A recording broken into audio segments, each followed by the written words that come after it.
Hello, everyone. This is the Niagara Frontier Radio Reading Service.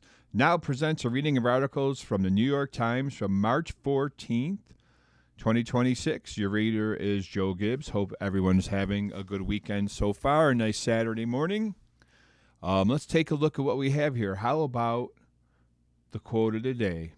We teach the grown-ups. Audrey Betesny Martin, a 6-year-old on how shared workshop for children and adults at the Dance Reflections Festival in New York City, helps adults free themselves from self-consciousness by rediscovering their inner child. It says, we teach the grown-ups. That's very nice. And a headline from history. Syrian voters back Assad as president. March 14, 1971, Lieutenant General Hafez al-Assad was declared the president of Syria. The previous day after, according to an official announcement, he received 99.2% of the votes in referendum. The Times reported in November, Mr. al-Assad, then the defense minister, had arrested Syria's previous president and other members of the ruling Ba'ath Party.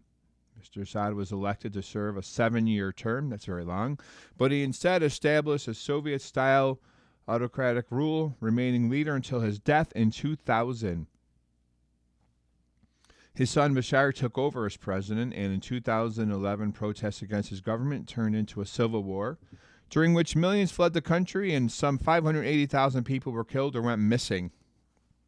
I'm not sure how you can misplace 580,000 people. Bashar Assad fled to Moscow in December of 2024 as rebel forces led by Ahmad al-Sharaa moved into Damascus after seizing multiple cities. Mr. al-Sharaa currently serves as Syria's president. That was a headline from history. Not as fun as some of the other headlines from history, I have to say. Might we suggest 4 weekend recommendations from around the newsroom? Let's see what this says here. Bundling up and trailgating, not tailgating. The St. Bill's Mafia. This is bundling up and trailgating. At the Iditarod, mushers and sled dog teams braved the bitter Alaska cold along a 1,000-mile route.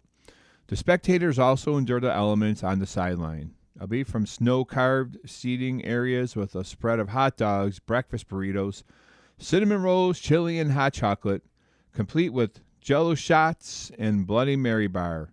Pick up their trailgating tips at NewYorkTimes.com/food. Number 2, bidding farewell to a giant pigeon.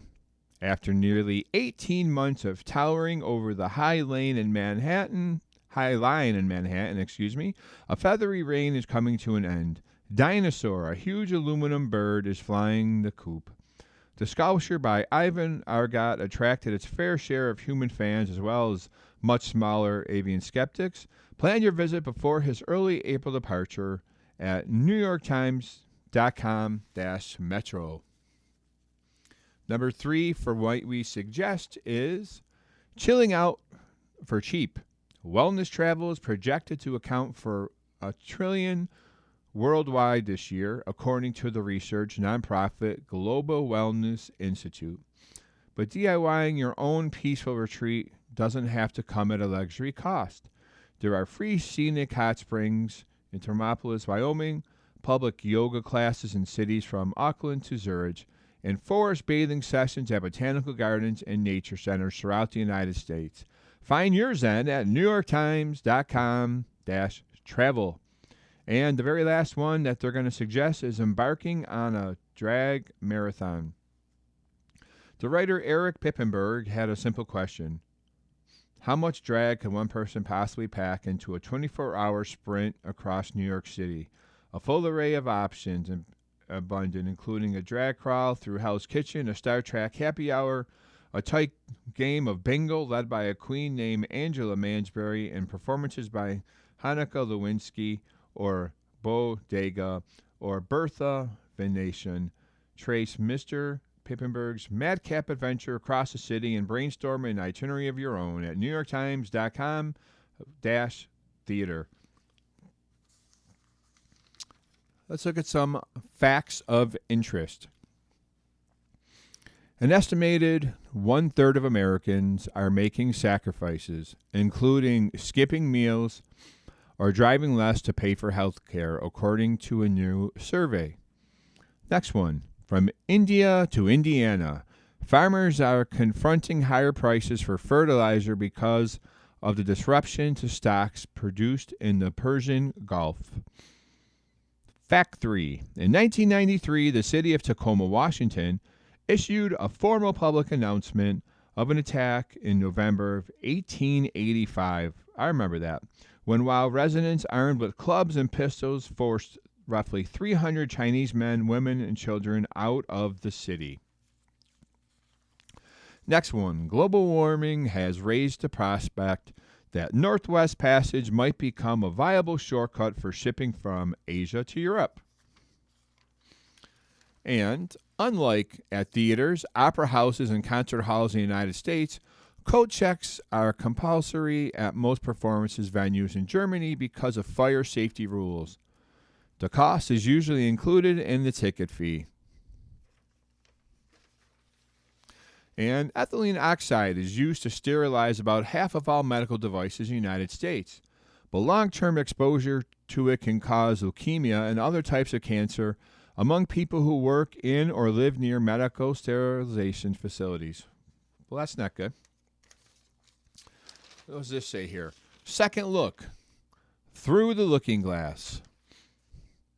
And there was a picture here, like a black and white picture, someone laying in bed. Looks like they're dreaming of stars, moon. This says, one startup has bright idea to replace fossil fuels, launch 50,000 giant mirrors into space to reflect sunlight into the darkened side of the Earth. An effort to help power solar farms and offer extra illumination after sunset. Federal approval could send a test satellite into orbit as soon as the summer, but scientists worry that added glow could interfere with the circadian rhythms of creatures and plants. What is the net value of climate solution that may exacerbate other environmental issues? And should private companies have the authority to implement new initiatives that could affect broad swaths of the planet? Very interesting. Have to see what happens with that. And here to help, 5 films to stream on Netflix right now. Casino, awesome movie, 1995. A Goodfellas team of the director, co-screenwriter Martin Scorsese, the co-screenwriter Nicholas Pileggi, and the stars Robert De Niro and Joe Pesci reunited 5 years later for this film.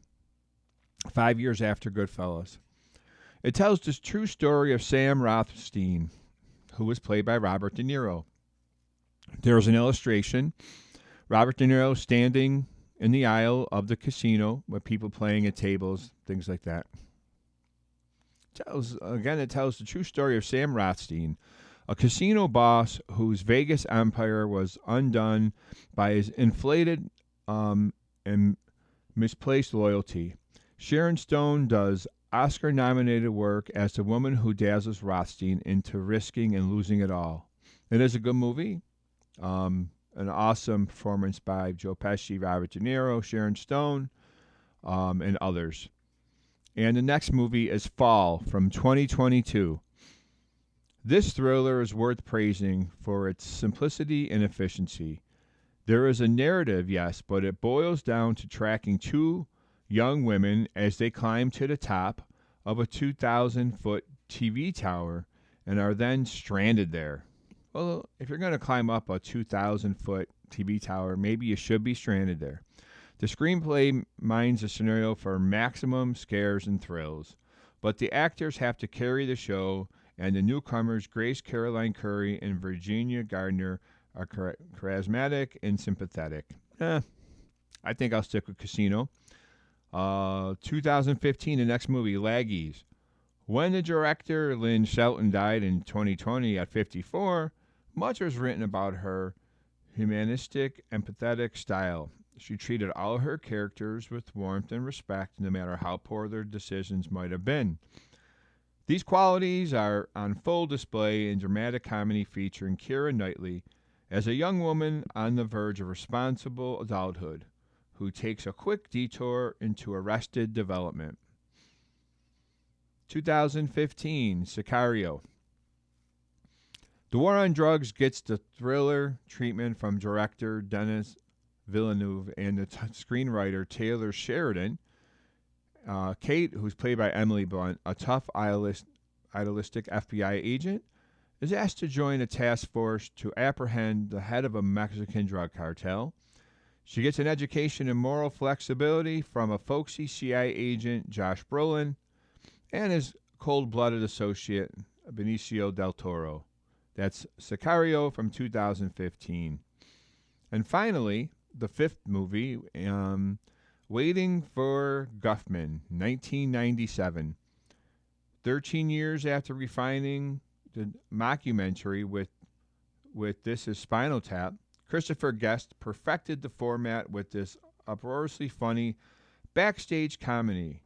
Guest directs and stars as Corky St. Clair, a New York actor who relocated to Blaine, Missouri, where he runs the community theater. Guffman follows the casting, rehearsal, and presentation of the original music Red, White, and Blaine. That's Waiting for Guffman, 1997. All right. What else are we looking at here in the New York Times for March 14th? Let's take a look at some news. A little bit of music business here. What do we have? If you have a few dollars and you're looking to maybe buy like a vintage guitar, I have one for you that sold for. Guitar sold for a record $14.5 million. $14,550,000. Everyone has that laying around, right? The instrument was owned by David Gilmour of Pink Floyd. Let's see what this says here.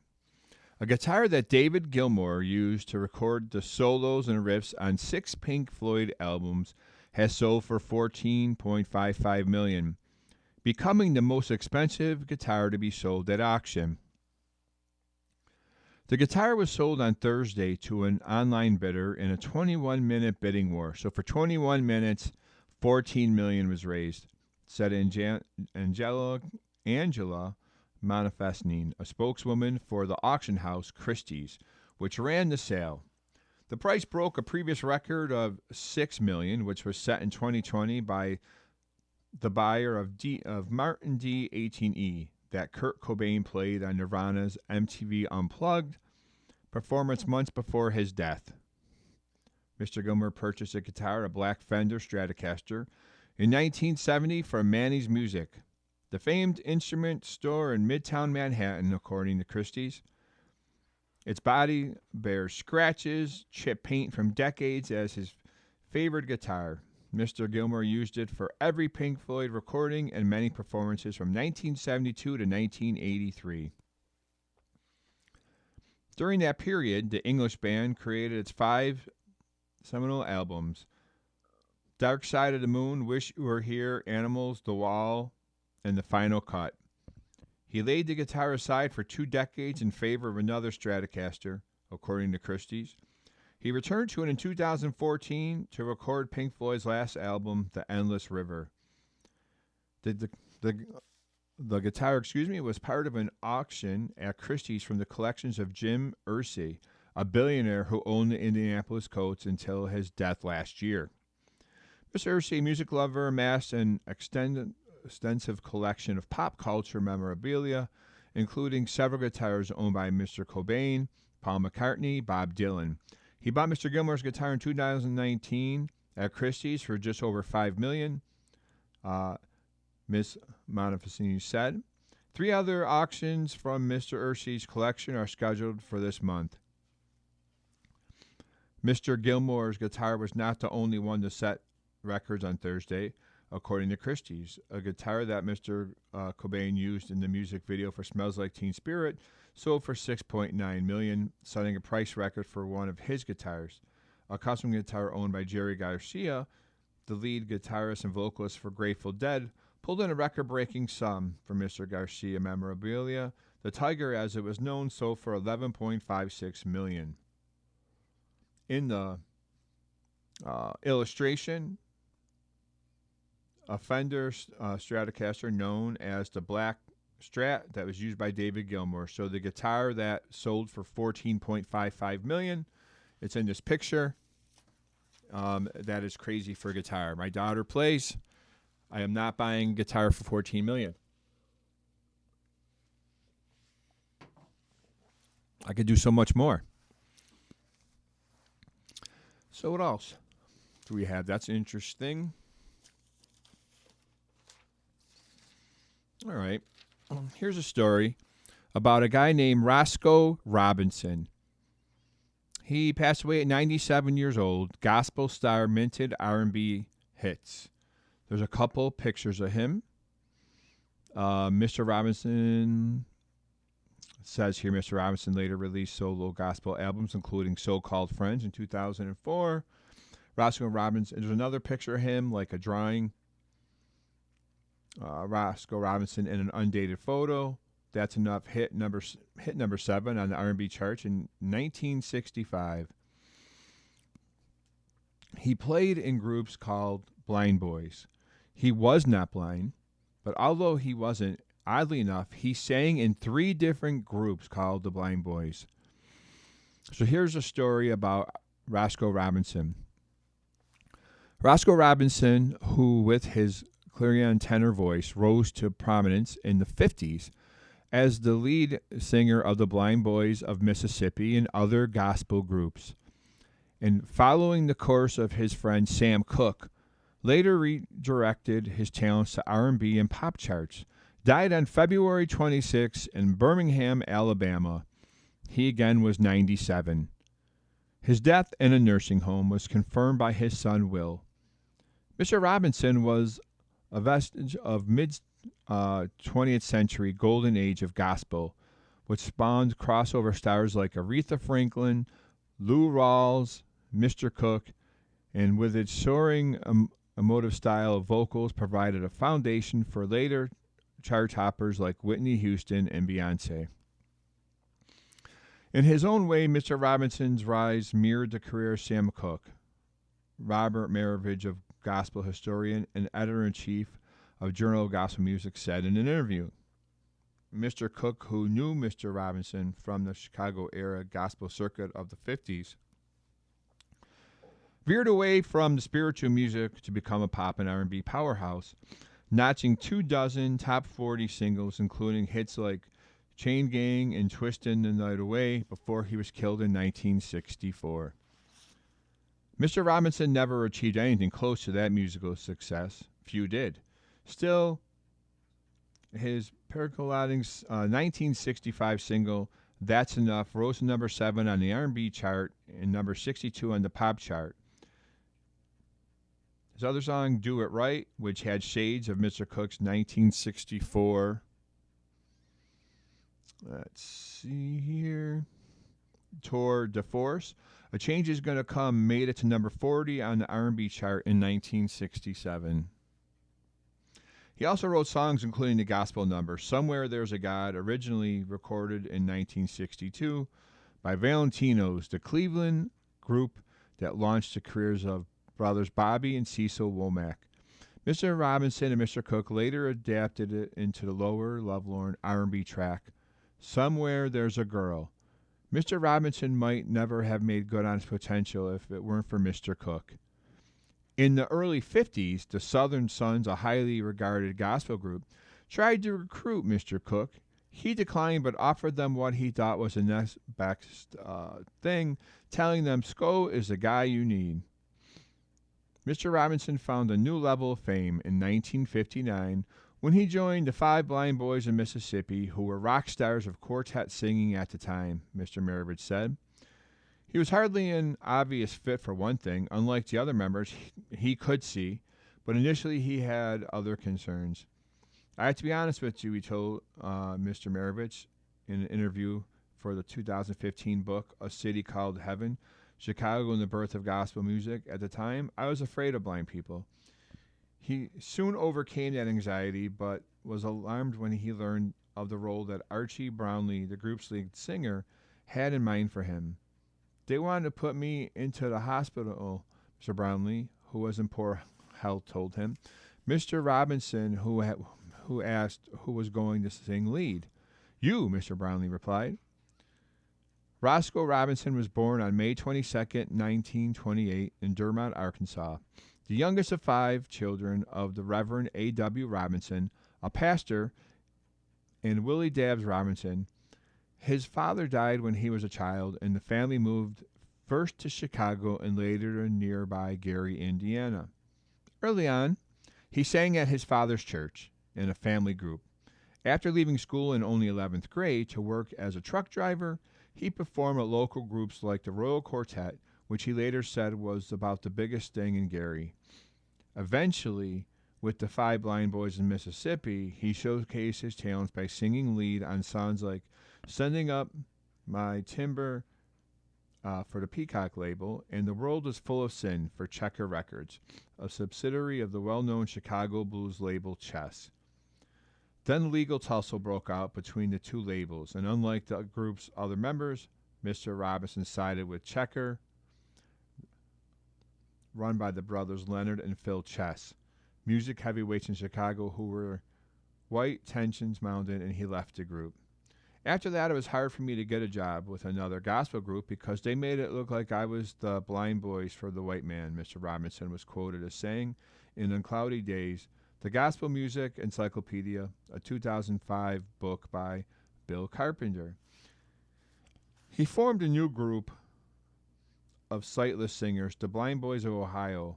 When that ensemble failed to gain traction, he became disillusioned with gospel and changed course under the direction of Gene Bars, a saxophonist and influential producer at Chess.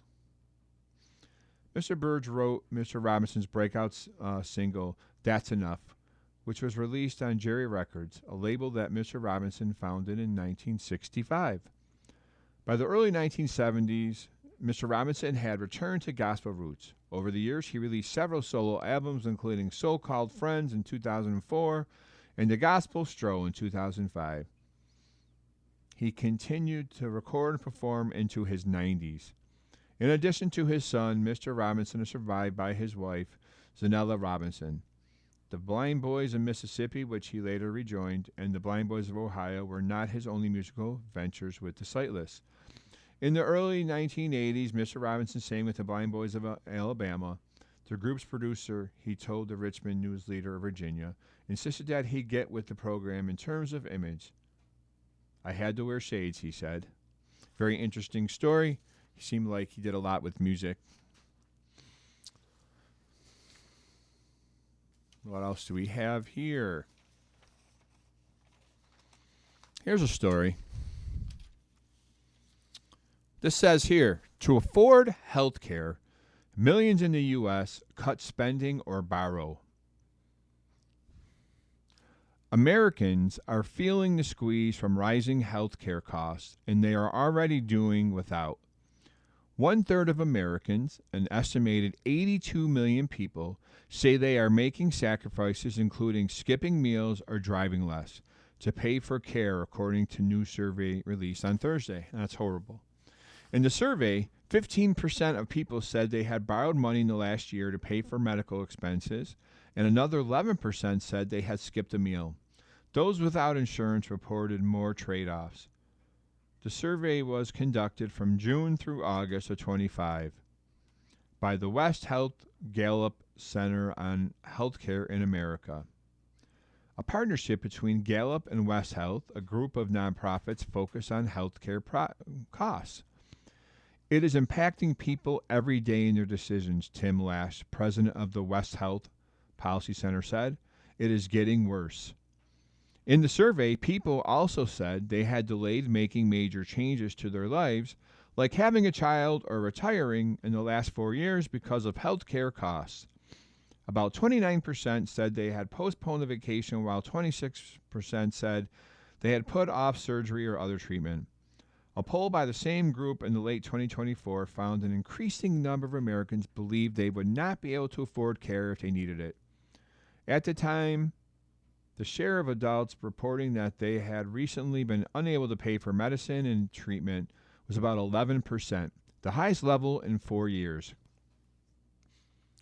It's telling a consistent story here, said Ellen Mace, a senior researcher at Gallup and research director for the West Health Gallup Center.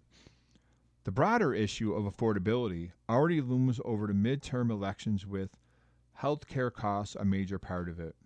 The bitter debate in Congress over the fate of enhanced Obamacare subsidies helped focus attention on rising costs.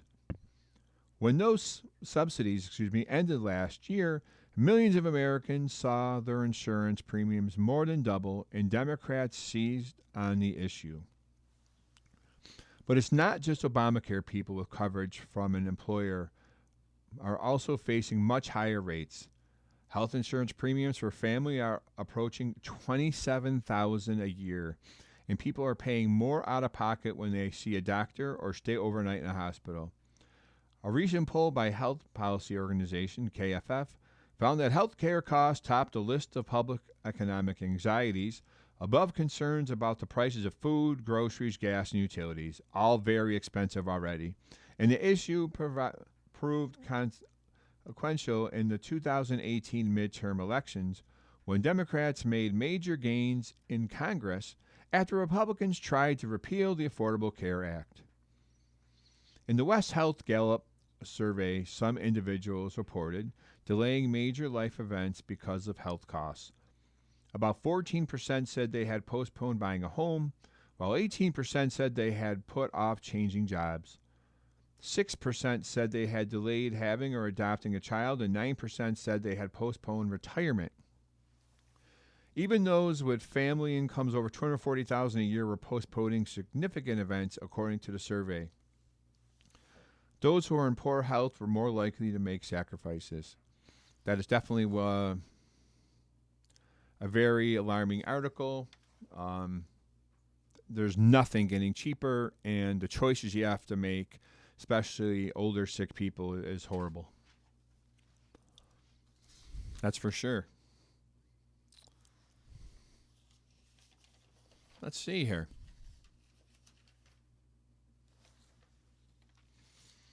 Here's a story.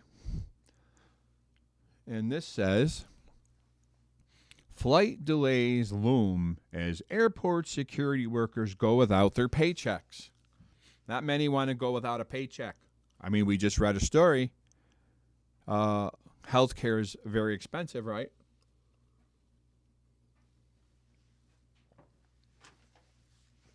Can't be going without a paycheck. Let's see what this says.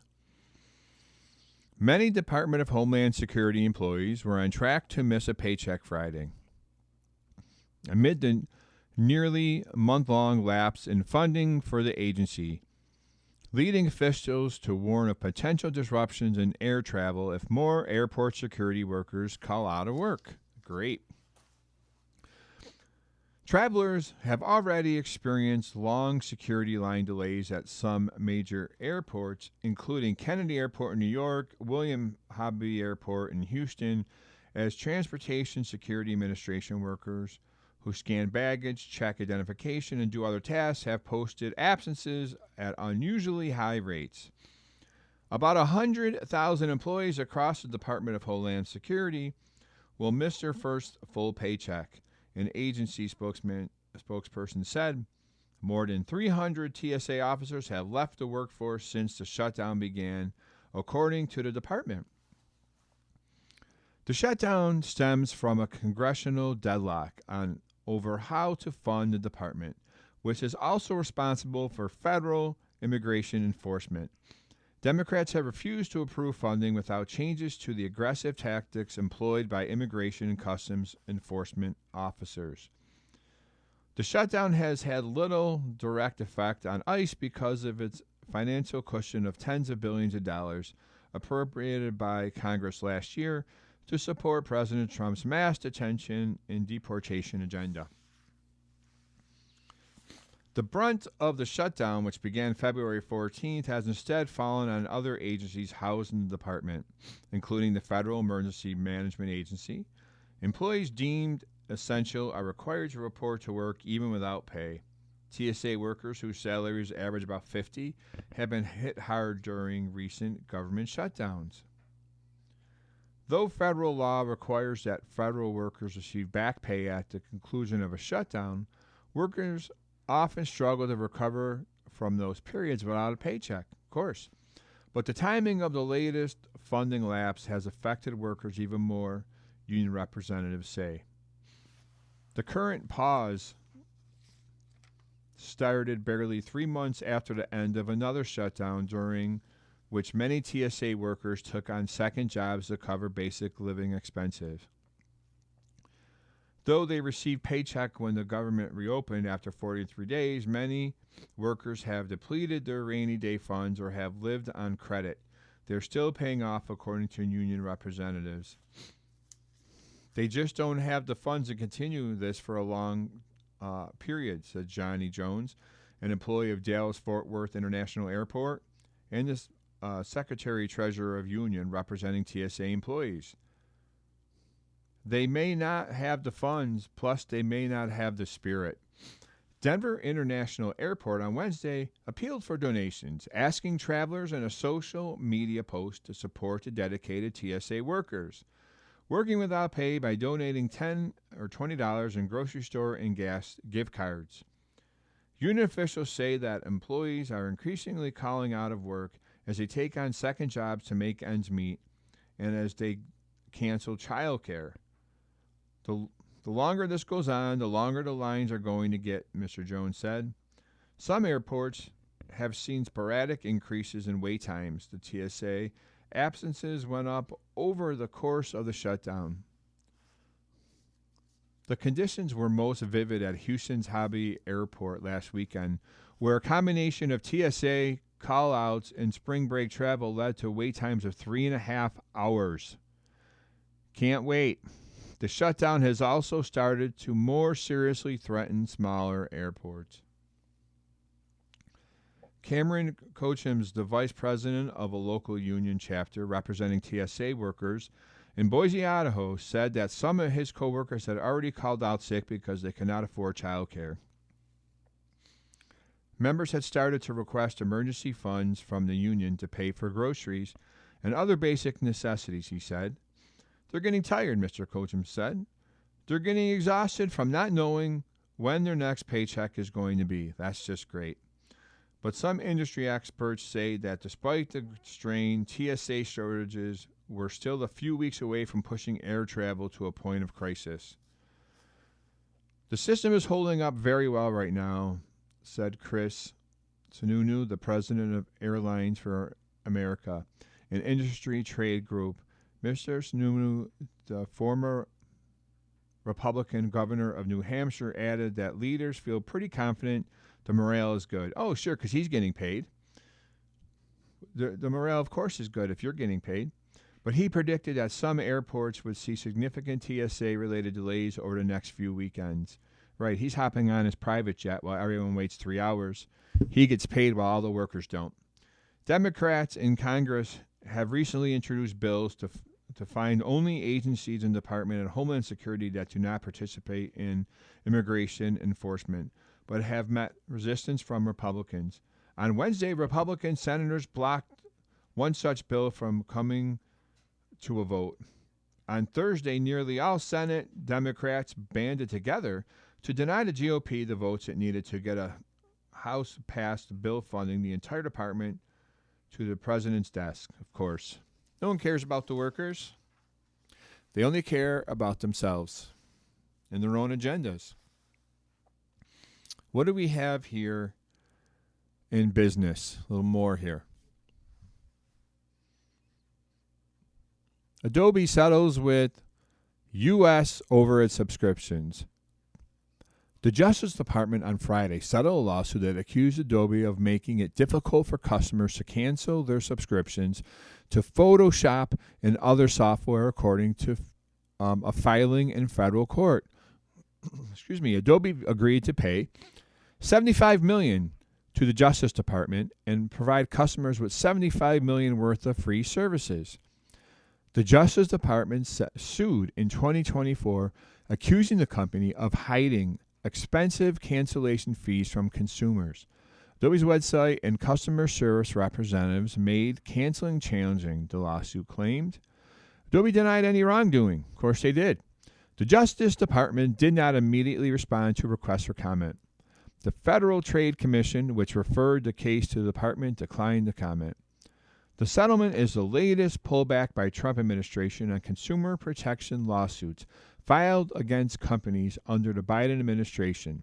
The FTC settled a case against Amazon for up to $2.5 billion last year after arguing that the e-commerce giant made it hard for customers to terminate their Prime memberships. On Monday, the Justice Department announced that it had tentatively settled a major lawsuit that accused Live Nation, the company that owns Ticketmaster, of being a monopoly. All right. Here's another story about Carvana. Carvana announces plan for first stock split. Easy for me to say. Carvana, the online used car retailer known for its vehicle vending machines, said that it would split each of its shares into 5 in its first stock split.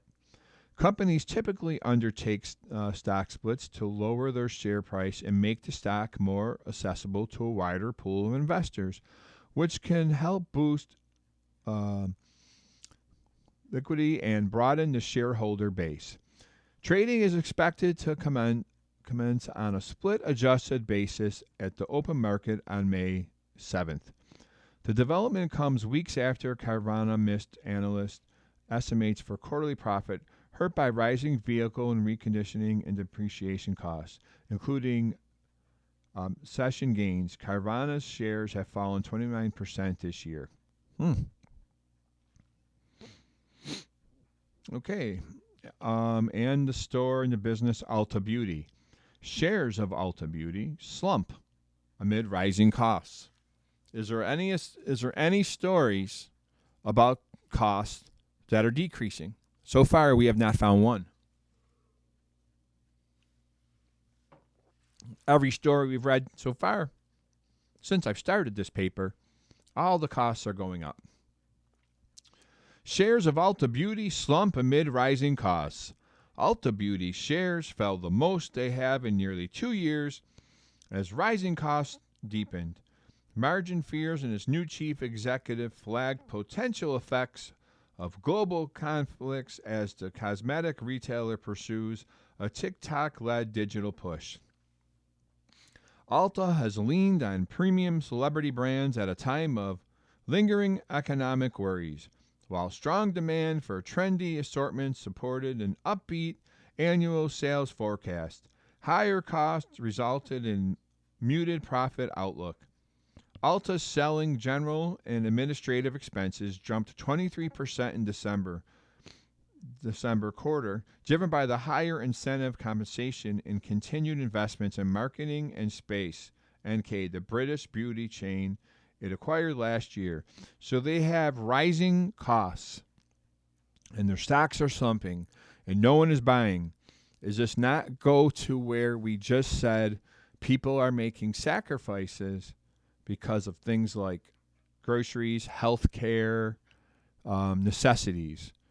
So stores like Ulta Beauty probably should not be surprised that their sales are going down, right? When we just read a story from the same paper stating that people are making choices and sacrifices. And Ulta Beauty is definitely not a necessity. Okay, what else do we have here?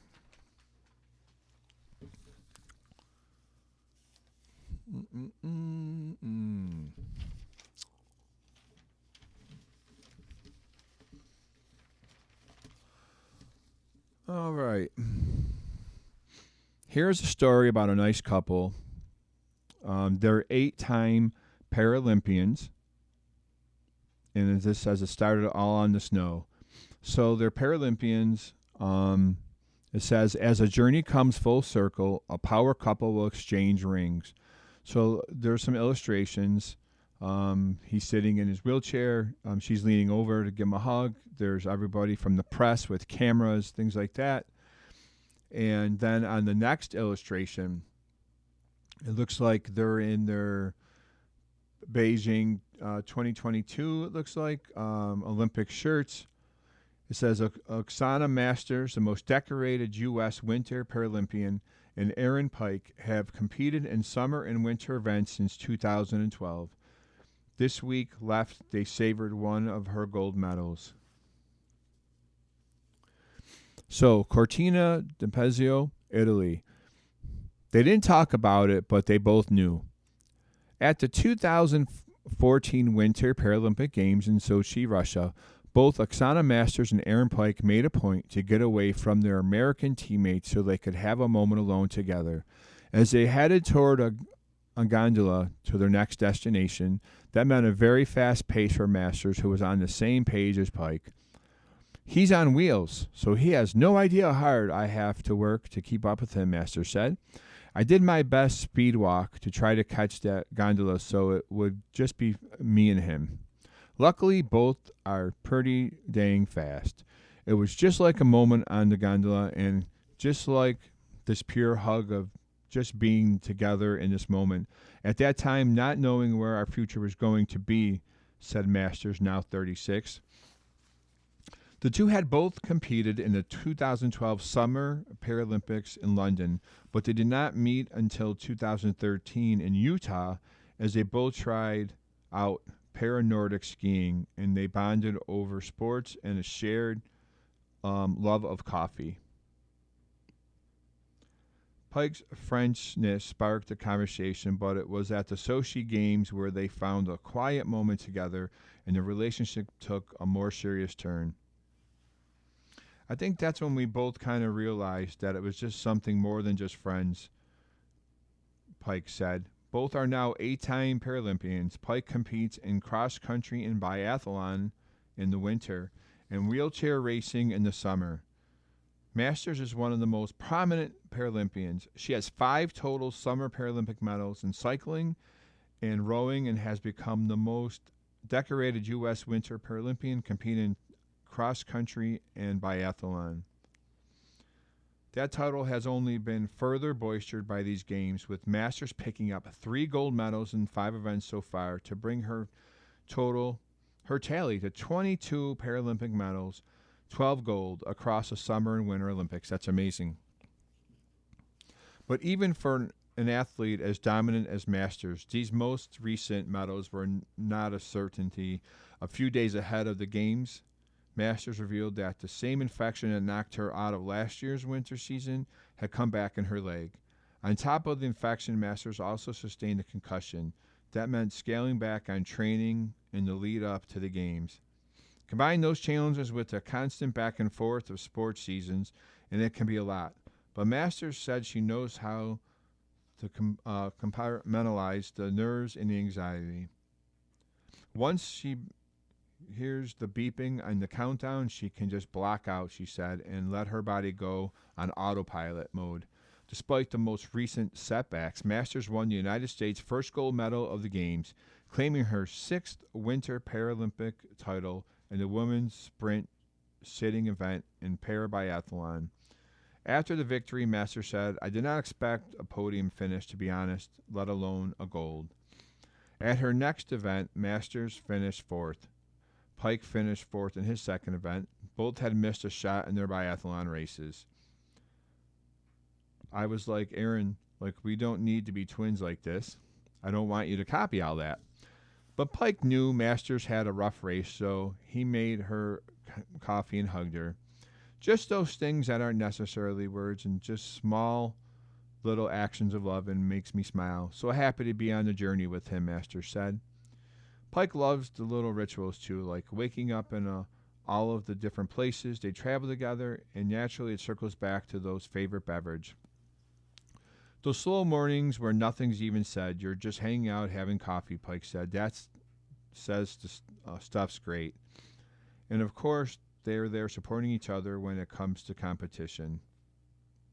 Even in her continued dominance in these games, Masters is most excited for Pike. She admires Pike's ability to shake off the bad races and pivot to the next, and her ultimate gold medal in Italy would be watching Pike win his first one. That's my biggest dream of those games, she said. After the Paralympics, the two plan to celebrate regardless.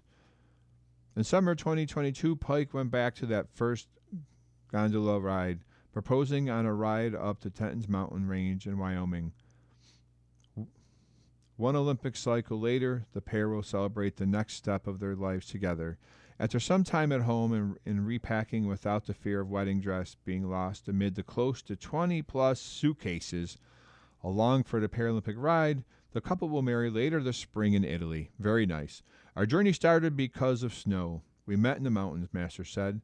This is the perfect way, she added, and returned to the type of place where it all started for us and continue our next now chapters of our lives together. That's a wonderful story. Two people that don't let anything stop them, no matter what it is a great story.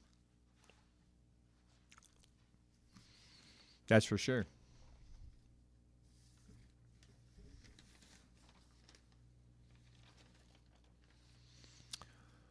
What do we want to talk about? What do you want to do, people? All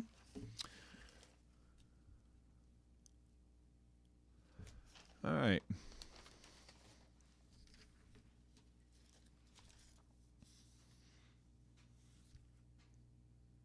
Well, it looks like there is an article here about the Oscars. In a two-way Oscar race, Warner Brothers can't lose.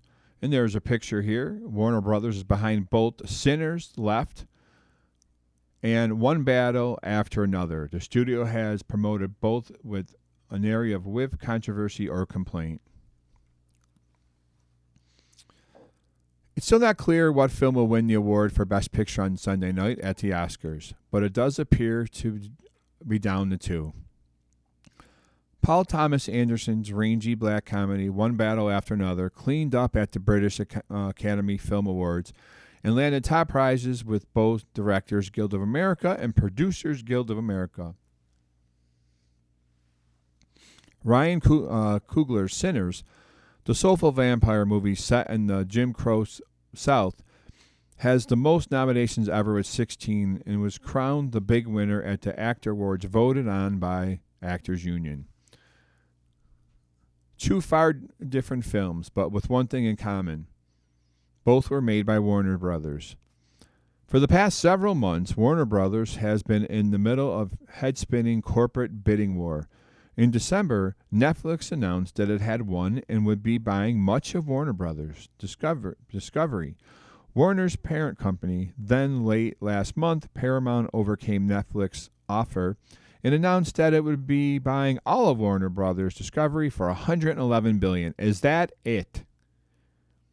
$111 billion for entertainment. And we're reading stories about people can't afford Tylenol. I think everyone's thoughts of this world are definitely upside down. That is a lot of potential distraction, yet Warner's marketing and publicity team has been able to keep both One Battle After Another and Sinners at the top voters' minds for the entire month-long award season.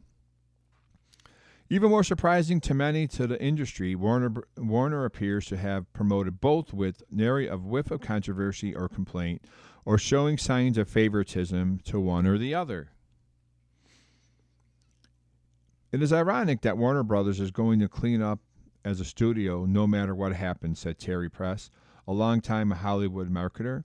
It's a validation of their film strategy, and it's a validation of putting movies in theaters, and none of that should be overshadowed by current events. Oscar campaigns are similar to political ones, right? Studios urge the filmmakers and stars to show up to scores of screenings and events to promote their movies to 10,000 far-flung members who make up the voting body of the Academy of Motion Picture Arts and Sciences. They hire slews of consultants to help, often pushing campaign budgets well into the millions of dollars to see if you can get an Oscar. Oh boy. They often snipe at their competitors too. It's not uncommon for one studio to have more than one film in the race. This year, Focus features a unit of Universal's behind both Begonia and Hamnet. But the last time one studio had two Best Picture frontrunners was in 2018 when Fox Searchlight juggled The Shape of Water and The Three Billboards Outside Ebbing, Missouri. Like Warner Brothers, the studio was in the midst of being acquired. In the end, The Shape of Water was crowned Best Picture. It's a good problem to have, said Michelle Hooper, Executive Vice President of Marketing at Searchlight Pictures. Warner Brothers declined to comment, but giving equal billing to both Sinners and One Battle After Another has been top of mind for the studio, according to 4 people with knowledge of how each campaign was orchestrated. It created a separate publicity team to handle the awards push for each movie. The leaders of these teams checked in frequently with each other to make sure the promotional efforts were comparable. It has helped that the studio is run by 2 people, Michael DeLuca and Pam Abdi, making it easier for each film to get executive-level attention. Ms. Abdi sat at the Sinners table at the Golden Globes in January, while Mr. DeLuca was at the one for One Battle After Another.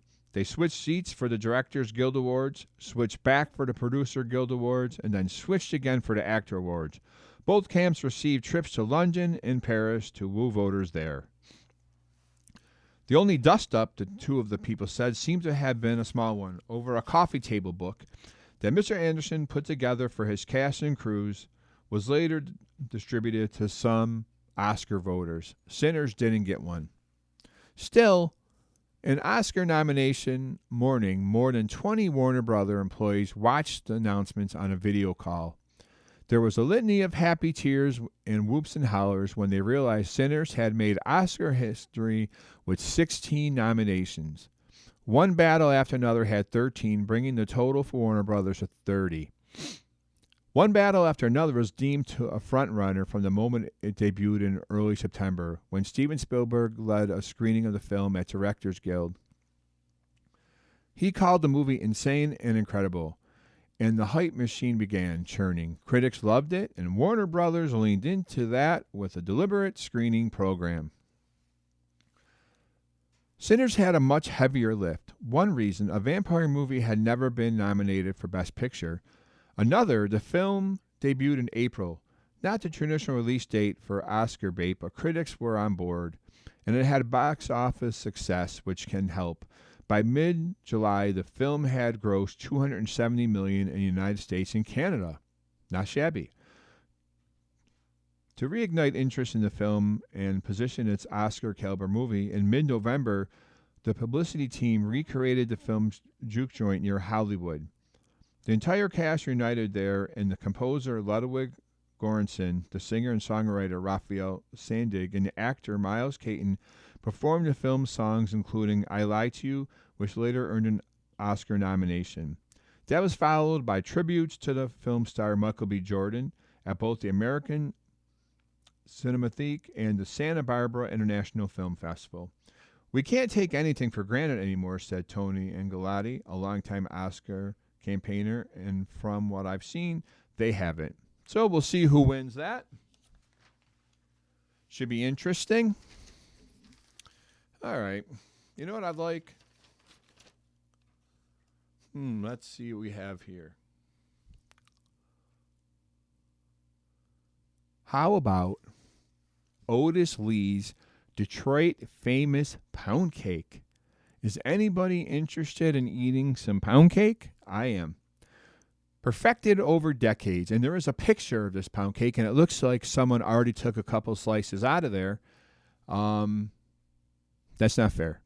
Otis Lee's Detroit famous pound cake, perfected over decades at Mr. Fofo's Deli in Detroit. This pound cake is among the best I've ever had. Otis Lee's son Keith Lee shared this family recipe with us. It's fine crumb, light from cake flour and tangy with cream cheese is cake perfection. The lemony cream cheese glaze on top brings out the hint of citrus in the batter. So, let's see what this will do. This will take 1.5 hours, and this is from the recipe of Otis Lee and Mr. Fofo. You guys know Mr. Fofo. And yield a 1 10-inch cake. It would take me not even 10 minutes to eat the whole cake, but an hour and a half to make it. Let's see how Otis Lee and Mr. Fofo made their cake. For the cake, 1.5 cups unsalted butter, 3 sticks, softened at room temperature, plus more for greasing the pan. 8 ounces, 225 grams cream cheese, softened. 3 1/3 cups plus 1 tablespoon of 680 grams of granulated sugar. 6 eggs at room temperature. 1 teaspoon of vanilla. 1 teaspoon of lemon extract. 1 tablespoon of cornstarch. 2 teaspoons baking powder and a half a teaspoon of fine salt. For the glaze, 2 tablespoons cream cheese softened, 1 tablespoon of unsalted butter softened, 1 tablespoon confectioner's sugar, lemon juice to taste. What are we doing all these wonderful things? Let's take a look. Heat oven to 350 degrees. Grease and flour a 10-inch bundt pan. It's a bundt. Make the cake in a large bowl. Combine softened butter, cream cheese, granulated sugar. Using a hand mixer, beat on high speed until creamy. 3 to 4 minutes. Rinse the beaters and in a separate large bowl. Add eggs and beat until light in color and fluffy, about 5 minutes. The fluffier the eggs, the fluffier the cake. Add the beaten eggs, vanilla, and lemon extracts to the butter and cream cheese mixture and beat on low speed until just combined. Scrape down the sides of the bowl. And this is number 3 now. That was 2. Number 3, in another large bowl, add cake flour, cornstarch, baking powder, and salt. Whisk it to combine. With the mixer on low speed, gradually add the dry ingredients to the wet ingredients. Increase the speed to high and beat until fluffy, about 5 minutes. Transfer to the prepared pan. Bake for 45 minutes to 1 hour until golden brown and the cake texture comes out clean. Do not open the oven door before 20 minutes have passed, as a temperature shift can flatten the cake. People, don't flatten the cake. While the cake bakes, make the glaze. In a small saucepan over low heat, combine cream cheese, butter, and confectioner's sugar, and whisk until smooth. Bring to a simmer. Remove from heat and add lemon juice to taste and to adjust consistency. Icing should be thin enough to drizzle, but still retain some body. And your very last step, when the cake is done, remove from the oven and unmold immediately to a plate or serving platter. That way it doesn't keep cooking. Pour the glaze over the top. Doing this when the cake is warm helps the glaze soak in. Serve warm at room temperature. To store, wrap in a plastic wrap and refrigerate for up to a week or freeze for several months. Don't freeze it. Just give it to me, and I will eat the whole thing. So, I hope everybody has a wonderful rest of the weekend. Very nice to read for you again. I hope you're enjoying our stories. You've been listening to the reading of the New York Times for March 14th, 2026. For more information, call 716-821-5555. Your reader has been Joe Gibbs. I hope you guys have a great rest of the day. Until next time.